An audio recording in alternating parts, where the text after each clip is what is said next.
அன்னையே தினம் உன்னையே எண்ணும் பிள்ளையே சிறு பிள்ளையே. அன்னையே தினம் உன்னையே எண்ணும் பிள்ளையே சிறு பிள்ளையே.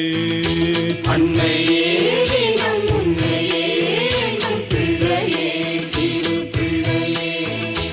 உன்னையே அன்றி மண்ணிலோர் துணை இல்லையே எந்தன் அன்னையே. உன்னையே அன்றி மண்ணிலோர் துணை இல்லையே எந்தன் அன்னையே. அன்னையே தினம் உன்னையே எண்ணும் பிள்ளையே சிறு பிள்ளையே. அன்னையே தினம் உன்னையே எண்ணும் பிள்ளையே சிறு பிள்ளையே. Book 4. The Book of Birth and Quest. Canto 1. The Birth and Childhood of the Flame. A Maenad of the cycles of desire. Around a light she must not dare to touch, hastening towards a far-off unknown goal. Earth followed the endless journey of the sun, a mind but half awake in the swing of the void. On the bosom of inconscience dreamed out life, and bore this finite world of thought and deed. Across the immobile trance of the infinite, a vast immutable silence with her ran, prisoner of speed upon a jeweled wheel. She communed with the mystic heart in space, amid the ambiguous stillness of the stars. She moved towards some undisclosed event, and her rhythm measured the long whirl of time, in ceaseless motion around the purple rim.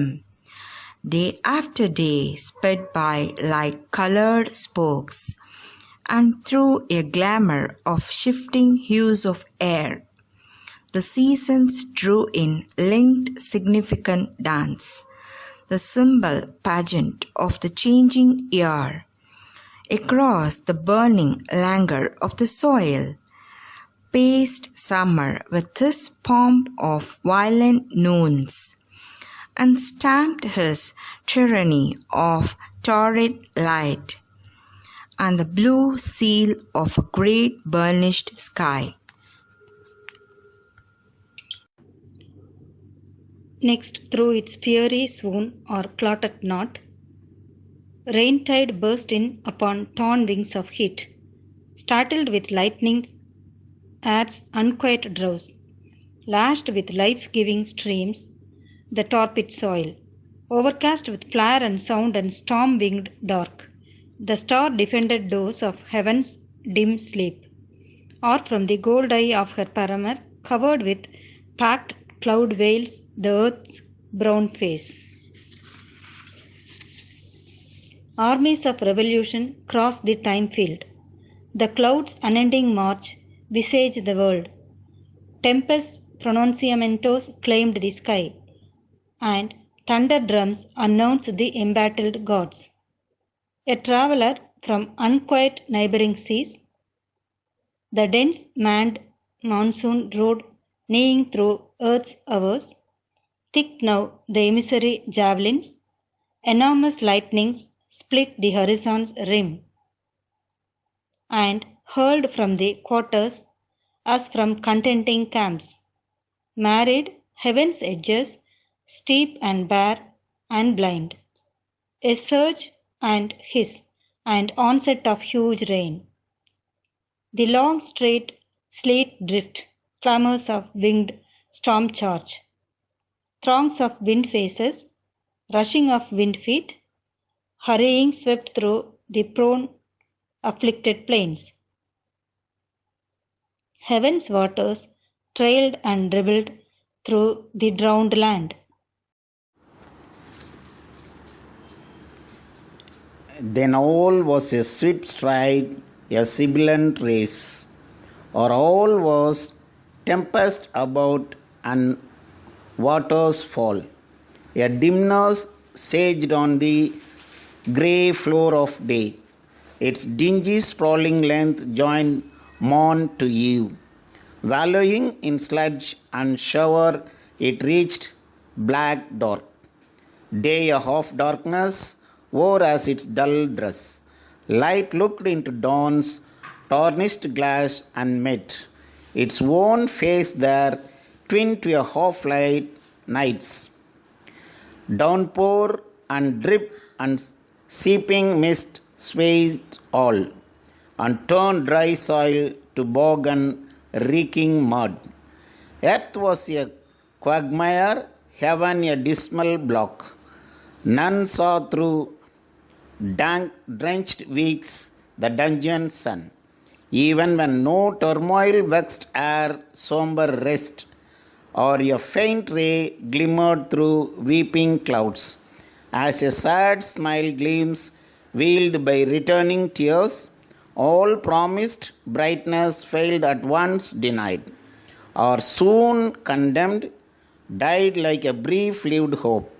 Then a lost massive deluge thrashed dead mire, and a subsiding matter left all still, or only the muddy creep of sinking floods, or only a whisper and green toss of trees.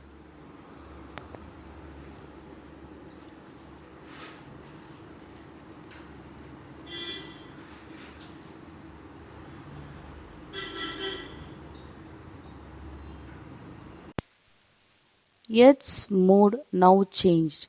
She lay in lulled repose.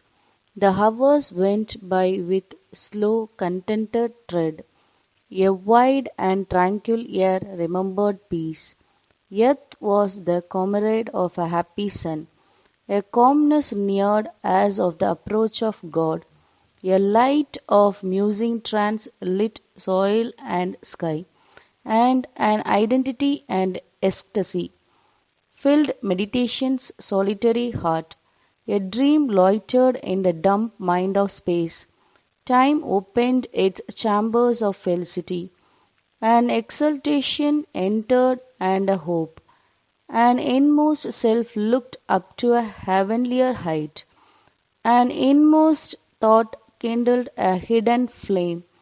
And the inner sight adored an unseen sun.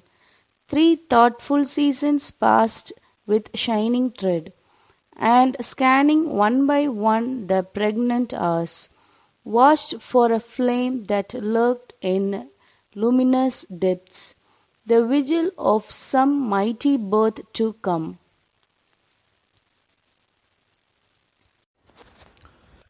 Autumn led in the glory of her moons, and dreamed in the splendor of her lotus pools, and winter and dewtime laid their calm, cool hands on nature's bosom still in half sleep, and deepened with hues of lax and mellow ease the tranquil beauty of the waning year.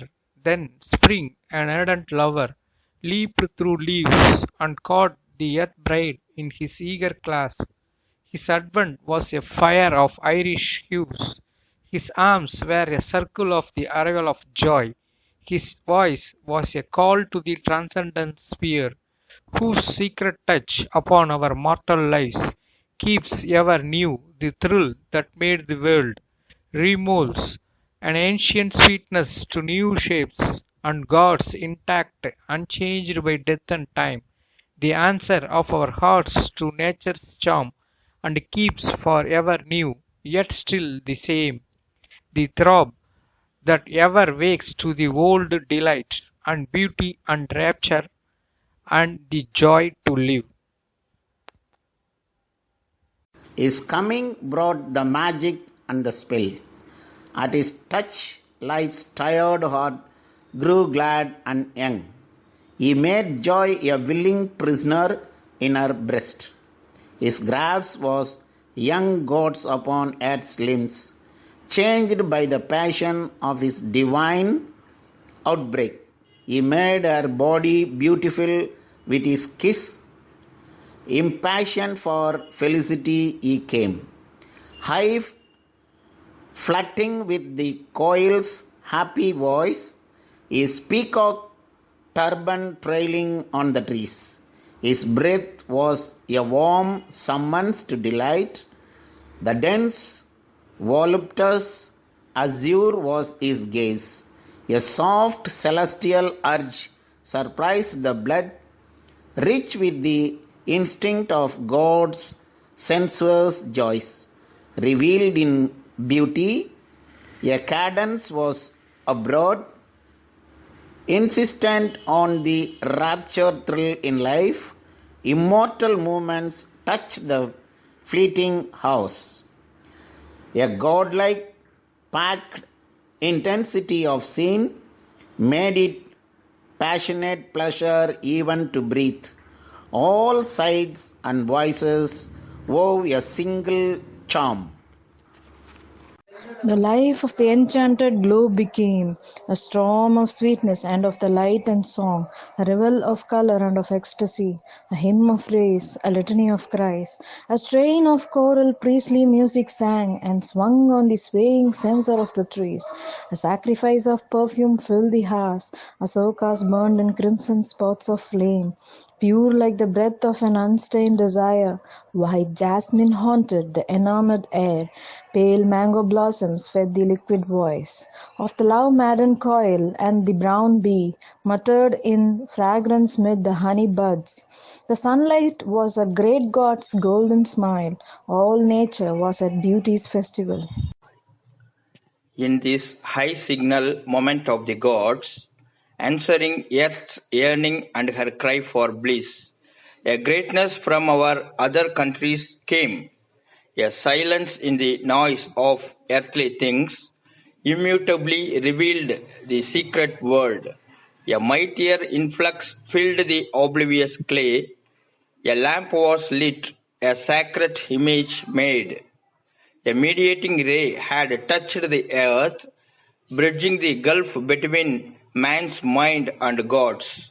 Its brightness linked our transience to the unknown. A spirit of its celestial source aware, translating heaven into a human shape, descended into earth's imperfect mold, and wept not fallen to mortality, but looked on all with large and tranquil eyes. One had returned from the transcendent plains and bore anew the load of mortal breath, who had striven of old with our darkness and our pain.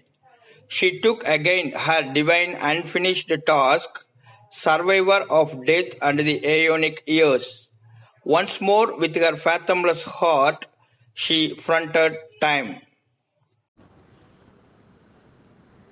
Again there was renewed, again revealed, the ancient closeness by earth vision veiled, the secret contact broken off in time, a consanguinity of earth and heaven between the human portion toiling here and an as yet unborn and limitless force. Again the mystic deep attempt began, the daring wager of the cosmic game.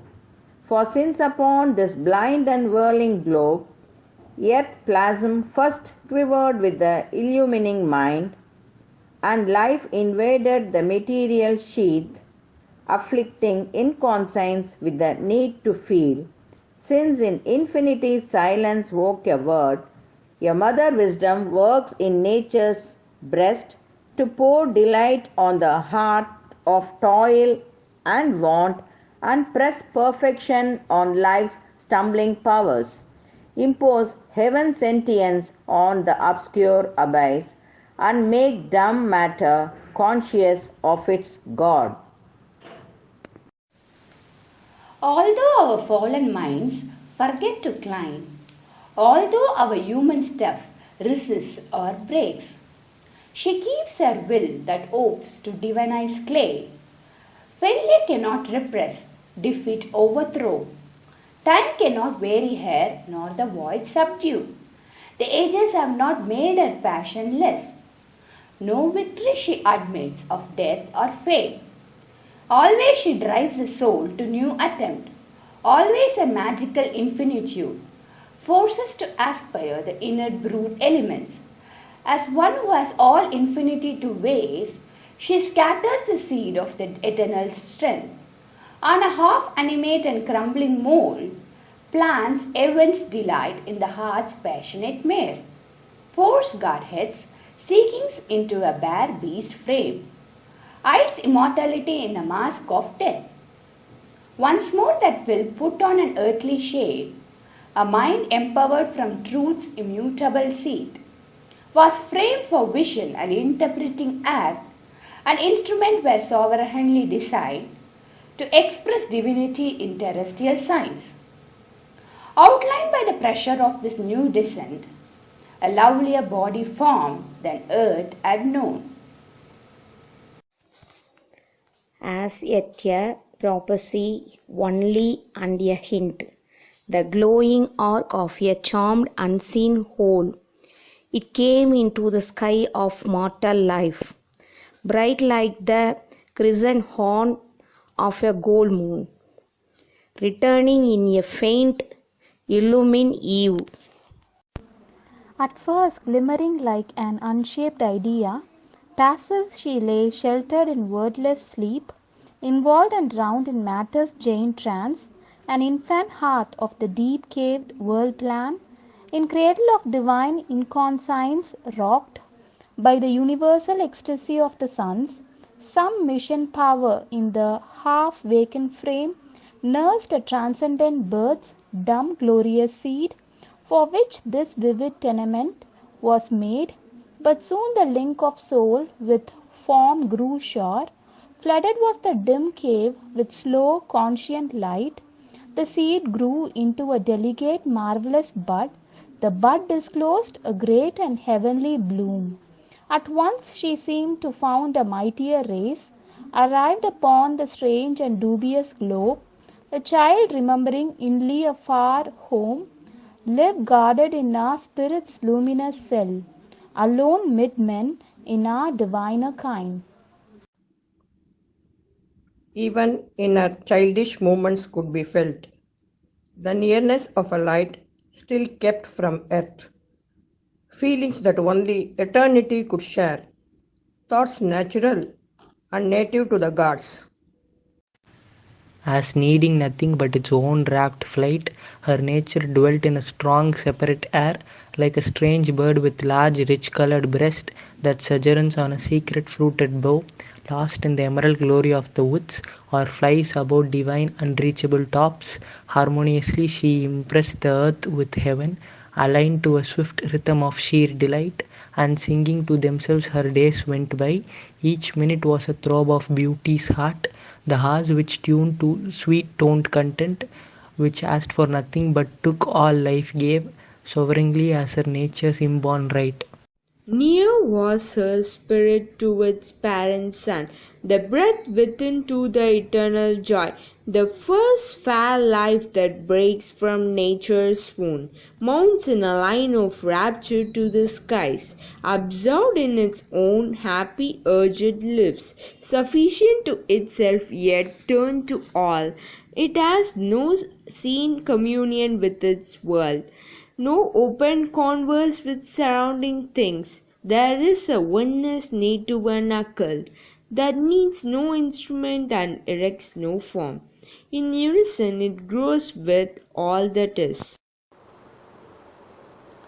All contexts it assumes into its trance, love-tossed consents to the wind's kiss and takes, transmutingly, the shocks of sun and breeze, a blissful yearning riots in its leaves, a magic passion trembles in its blooms, it bows aspire in hushed felicity.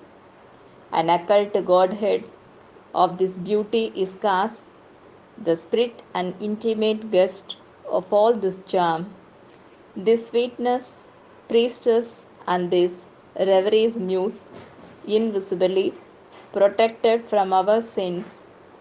The dryad lives, drenched in a deeper ray, and feels another air of storms and calms, and quivers inwardly with mystic rain. This at a heavenlier height was shown in her, even when she bent to meet earth's intimacies. Her spirit kept the stature of the gods. It stooped but was not lost in matter's reign. A world translator was her gleaming mind, and marvel mooned bright crowding fantasies, fed with spiritual sustenance of dreams, the ideal goddess in her house of gold. Aware of forms to which our eyes are closed, conscious of nearnesses we cannot feel. The power within her shaped her molding sense in deeper figures than our surface types. An invisible sunlight ran within her veins and flooded her brain with heavenly brilliances that oak a wider sight than earth could know. Outlined in the sincerity of the ray, her springing childlike thoughts were richly turned into luminous patterns of her soul's deep truth. And from her eyes she cast another look on all round her then man's ignorant view. All objects were to her shapes of living selves, and she perceived a message from her king. In each awakening touch of outward things, each was a symbol power, a vivid flash in the circuit of infinities half known. Nothing was alien or inanimate, nothing without its meaning or its call. For with a greater nature she was one. As from the soil sprang glory of branch and flower, as from the animal's life rose thinking man, a new epiphany appeared in her.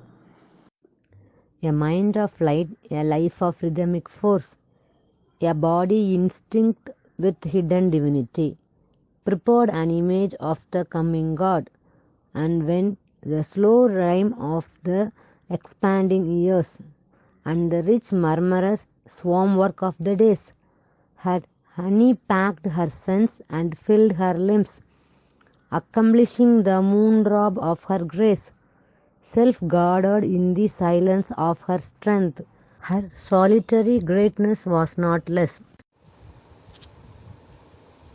Nearer the Godhead to the surface pressed, a sun replacing childhood's nebula, sovereign in a blue and lonely sky. Upward it rose to grasp the human scene.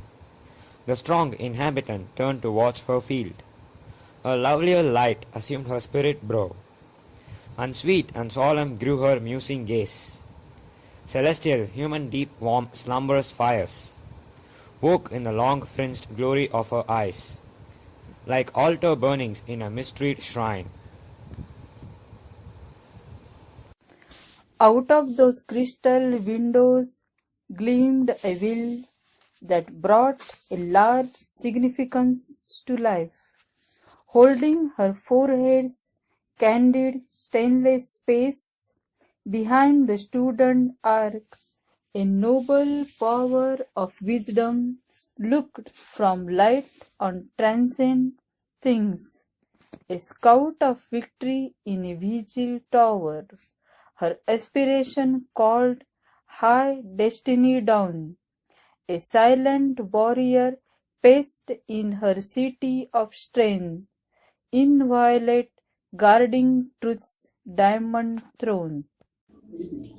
A nectarous hallowed moon, her passionate heart, loved all and spoke no word and made no sign, but kept her bosom's rapturous secrecy, a blissful, ardent, moved and voiceless world.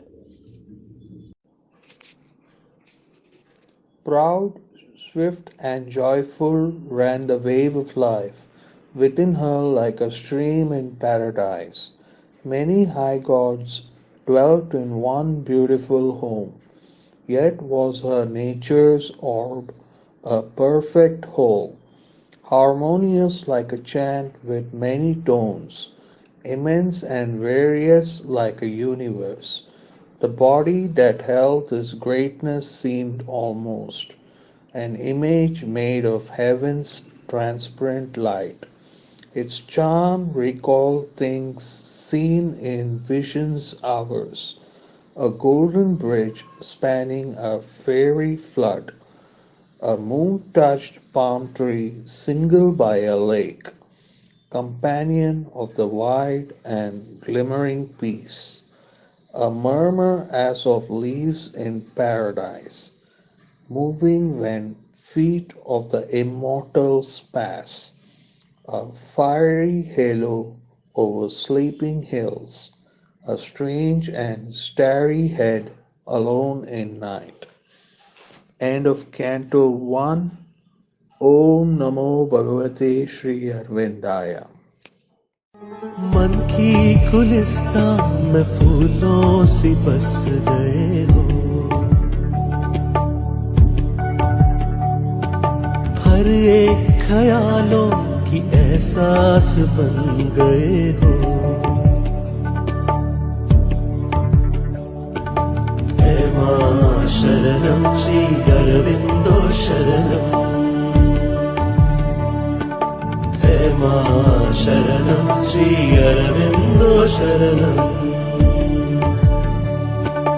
मन की गुलिस्तान में फूलों से बस गए हो,